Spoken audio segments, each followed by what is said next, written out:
আসসালামু আলাইকুম বন্ধুরা। কেমন আছেন সবাই? আশা করি আল্লাহর অশেষ রহমতে সবাই ভালোই আছেন।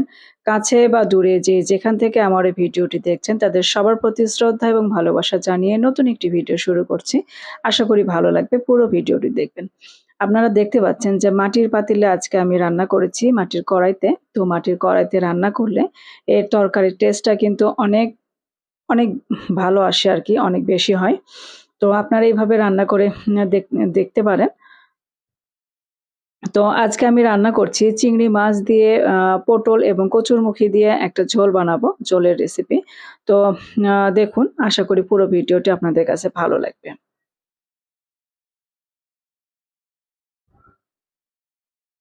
তো পটল দিয়ে মুখি রান্না করার জন্য পটলটা আগে থেকে আমি ছিলে চোচা খোসাটা ছিলে নিয়েছি এবং কেটে ধুয়ে পরিষ্কার করে নিয়েছিলাম। তো এখন আমি পরিমাণ মতো তেল কড়াইতে দিয়েছি। তারপরে কিন্তু আমি এখন পটলগুলো হালকা করে ভেজে নিচ্ছি। পটলটা যারা পটলের গন্ধটা পছন্দ করেন না বা খেতে পারেন না যারা, তারা যদি এভাবে পটলটা তেলে ভেজে রান্না করেন তাহলে কিন্তু পটলের যে এক্সট্রা একটা গন্ধ থাকে সে গন্ধটা কিন্তু থাকবে না। তাতে কিন্তু আপনার তরকারির টেস্টটা অনেকটাই ভালো আসবে। আর কচুরমুখিটাও আমি ছিলে নিয়েছি। ছিলে মাঝখানে কেটে নিয়েছি। আপনার সাইজ মতো আপনি কেটে নেবেন। তারপরে সেটা ধুয়ে পরিষ্কার করে রেখেছি। তো এখন আমি দেখতে পাচ্ছেন আমার পটলগুলো কিন্তু ভাজা হয়ে গেছে। আমি তুলে নেব অন্য একটা বাটিতে।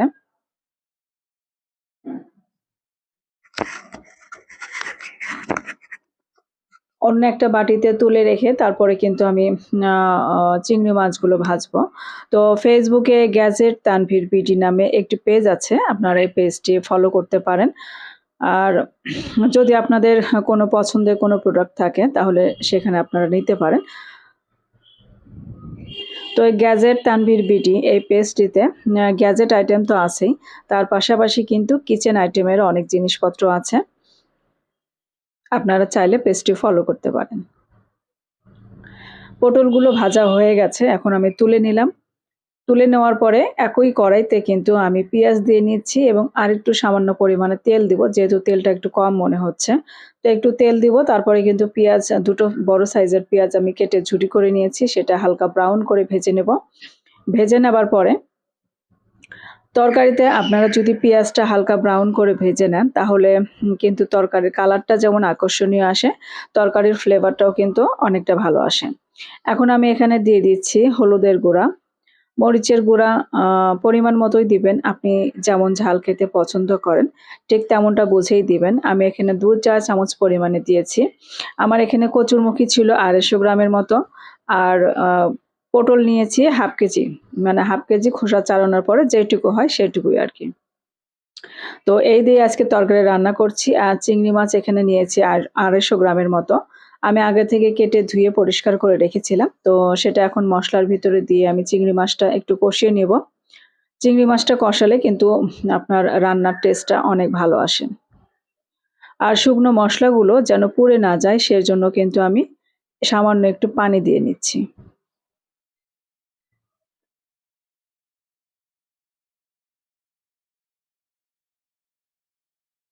আর এখন আমি দিয়ে দিচ্ছি আদা, জিরা এবং রসুন একসঙ্গে যে বেটে রাখি, সেই বাটা মসলা থেকে ১ চা চামচ পরিমাণে দিলাম। খুবই সামান্য পরিমাণে। আপনারা যারা আমার চ্যানেলটি নিয়মিত দেখেন তারা দেখে থাকবেন যে আমি তেল খুব কম পরিমাণে দিয়ে থাকি এবং মসলাটাও কিন্তু পরিমাণের চেয়ে তুলনামূলক কম ব্যবহার করি আমি।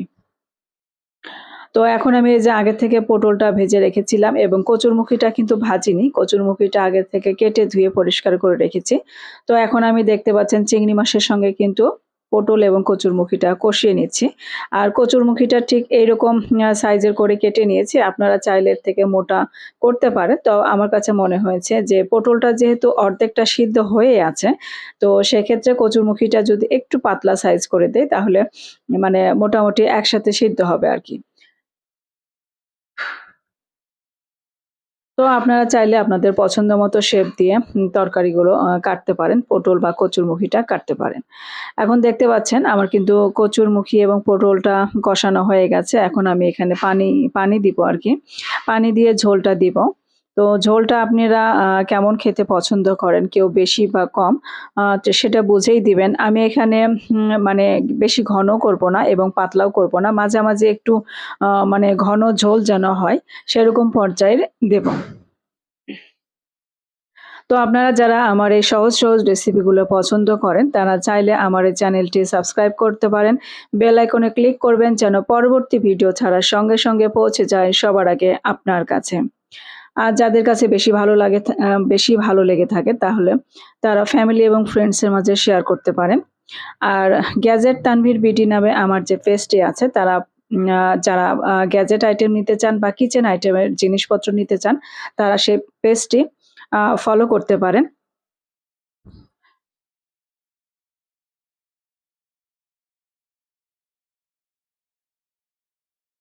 তো আমার এই যে তরকারিটি কিন্তু প্রায় হয়ে গেছে।